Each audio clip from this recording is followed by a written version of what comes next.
Good morning, Quadcopter 101, and I got this is an interesting little thing. It's a toy thing, but it's still interesting. This is the DH-800 from Saint Smart. Dahang DH-800 from Saint Smart. Saint Smart is the marketer of it. But what it is, as you can see here, it is a watch drone, mainly meant for kids, of course. It is a watch, but to fly it, you want to remove it from the watch. Don't fly it on your wrist because it'll be very difficult to do such. But again, it comes with in a watch band. Let me close up the watch band. I'll do that a little later. Hold on. But these are the controls of it.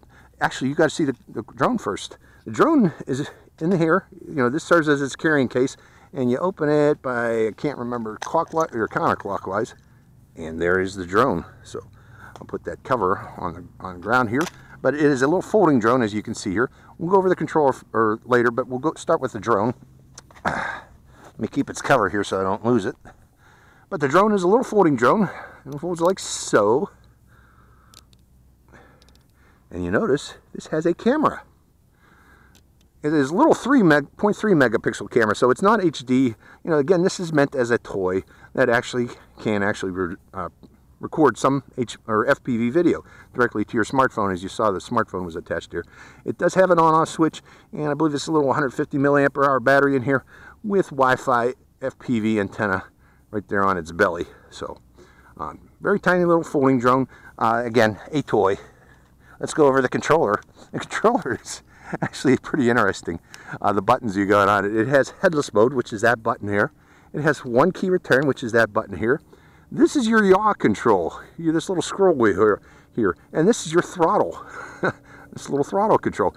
It does not seem to have altitude hold. We'll find out here shortly, because the throttle is not centered. I'm not sure if it has altitude hold or not. But it also, you can calibrate the quadcopter by putting it on a flat surface, pressing this button here. You can adjust flips by this button here, and rates by this button here. And this button here is emergency stop, so maybe this does have altitude hold. And this is pitch, and this is roll. These buttons here are trim buttons, left and right roll trim, and this is pitch trim. And there is a separate camera version only that does not have FPV, and I haven't seen it yet. But if this was the camera version, it records to an SD card slot. There is no SD card on the one I got. Mine's the Wi-Fi version. But this would take a photo and a video for that. For the Wi-Fi version, you need to use the app to do such, which is the VS UFO app. And automatic takeoff and automatic landing. So maybe this does have altitude hold. I'll find out here shortly. And it has a timer, which is right there. And you reset the timer by this button here. That's about it, folks. Let's fire this up and see how it performs. Hope you enjoy this flight. I had to bind it by moving this throttle stick up, or the throttle button up, and throttle down. And we do have throttle. I'm flying it just by this little throttle here. And there's pitch, back pitch, forward pitch. Let's turn off the quadcopter. There's a transmitter. 1001, 1002, 1003, 1004, 1005. Seems to be an altitude hold version now, but it descends to the ground and tries to land itself. Let's see if I can regain it.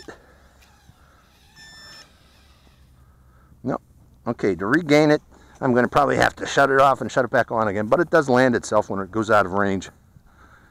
So this appears to have both altitude hold and non-altitude hold, which is interesting.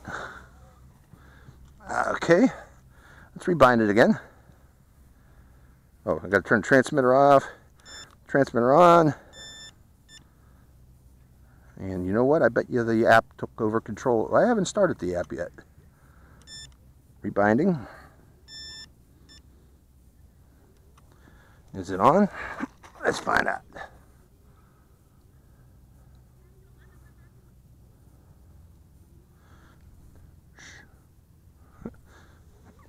Three, two, one.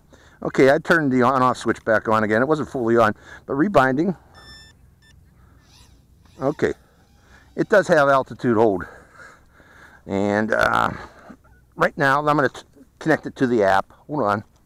Okay, this is the VS UFO app. I am going to hit play, and we should have FPV, and we do have FPV reception.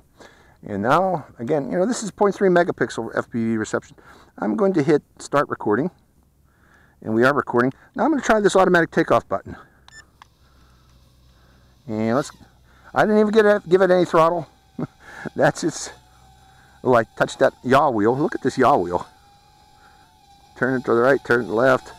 Interesting. Okay, let's go off this. Actually, let me put it in headless mode, which is this button here. Then turn it toward me. We'll get a bit more throttle. More throttle. Didn't like that when I put it in headless mode. Let's try it again. Let me hit stop recording. Start recording. I think that might have been its range, actually, if it did that. Rebinding. Transmitter off. Transmitter on. And going, well, do we have actually FPV reception? Yeah, we do. Just checking. Let's do automatic takeoff again. And going up a little bit higher this time. I want to set it right about there and selecting headless mode and then yawing it toward me.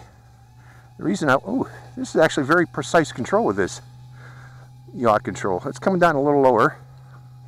And the reason being, I want to get in the picture. A little lower, a little lower, a lot lower. There I am. Going up a little higher with this slide switch. I keep accidentally bumping into that. But there we go. Okay, now let's go out behind a bit. And do I show up in the picture? Oh, that's its range, folks. When it goes down like that, it's reaching the edge of its range. So this is very short-ranged control. I think I regained it. We'll find out here shortly. Put it back on the ground again. So, very short range. I'm going to have to rebind it again with this controller. Up, down. I have control again. Oop, I hit the emergency stop with the palm of my hand, folks. Be very careful. Don't do that. But it works, the emergency stop. But I don't think you really need it, folks, because of the range is so short on this.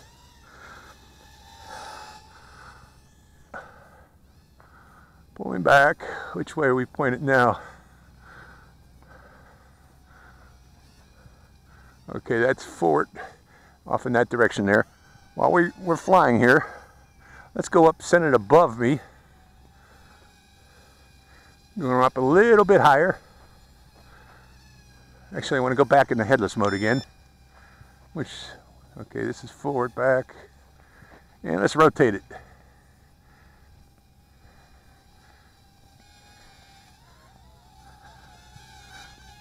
Go up higher. As soon as it loses control, you know, it goes out of range of this, it will descend and land. So I can't see anybody losing this thing. It's a very short range flyer. I think the intent was to prevent people from accidentally flying out of range. So starting the video one more time. This time we will enter headless mode. Make sure which direction we are pointed first. Let's try that direction. Headless mode, activate it. Automatic takeoff, activate it. Activate it. Going up higher. Okay, that's back, forward. Let's go up high this time. And rotate until we lose control. Going up high, coming back down. Going, flying, flying, flying, flying, flying. And it's coming down. We were up high. It's descending. So there is a possibility of you losing it. Because if you send it up high, that's how slowly it descends, folks. And if there's a wind, you can lose it. So do not send it up high.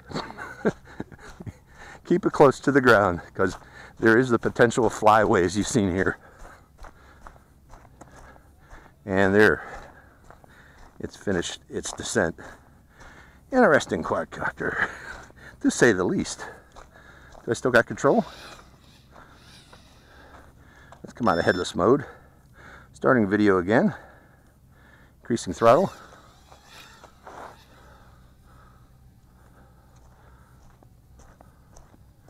Trying to fly it back toward me. Dropping it. Okay. Unusual. This unusual control is kind of confusing to me. But let's go back over to the other field and try it over there. Okay, I got LVC warning already, but let's see if I can get it to take off again one more time here. I'm going to a little bit higher rate too. Okay, forward, backward. I think I am in headless mode right now. That seems to be the headless mode direction. But all in all, you know, unusual quadcopter, unusual means of controlling.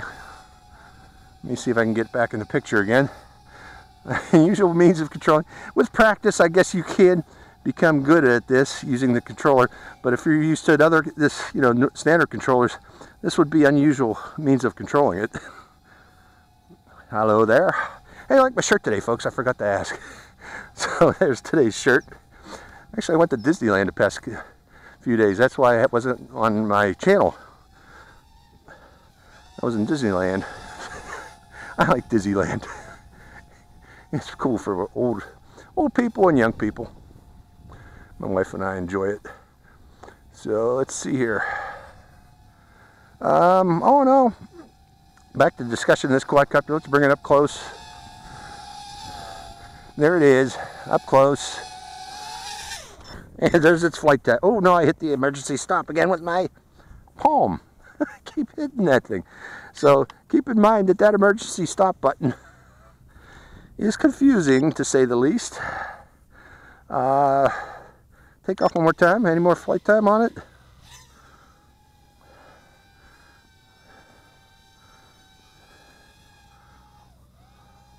Going to a higher rate. Let's try a higher rate. Come back down here. Don't go up too high. Again, the issue with going up high is that if you go up high, it descends very slowly once it loses reception. You know, its descent is very slow. Oh, there we go. There it's descending. Cutting throttle. And there it goes again. So, very unusual quadcopter to control. I highly recommend you fly this only in headless mode. I was trying to fly it without headless mode, and it's just really confusing to do such with this strange control for yaw. This strange yaw control. It's very hard to fly it with that if you're used to a stick. So we'll go back over here again, see if there's any more flight time out of it. Seems to give you a lot of flight time, I'll give you that. And we got lots of video reception. Video reception seems to be good, the FPV reception. Starting and stopping the video one more time. And this time, let's go into headless mode. And takeoff. Any more takeoff? Let me see if I can get any more flight time out of this thing. No, that seems to be it. So that's the flight time of it. So we'll shut it off now and call it quits for now. So my thoughts on this. A toy quadcopter for new flyers. Fly it only in headless mode, folks, I recommend. Do not try to fly it normally, because it's very hard to maintain orientation on the thing, and it quickly can get away from you. And if it does get away from you, its descent is very slow. It will slow down to a landing, it will descend to a landing, but it may take a long time, especially if you send it up high. There's a very good chance this will be a flyaway because of its slow descent. Again, its FPV receptions actually seemed to be pretty good when I was flying it, and I hope the recording came out to show that. But all in all, very unusual quadcopter. For Christmas, I guess, mainly intended for flying indoors. I wouldn't recommend it outdoors because I know this will fly away outdoors.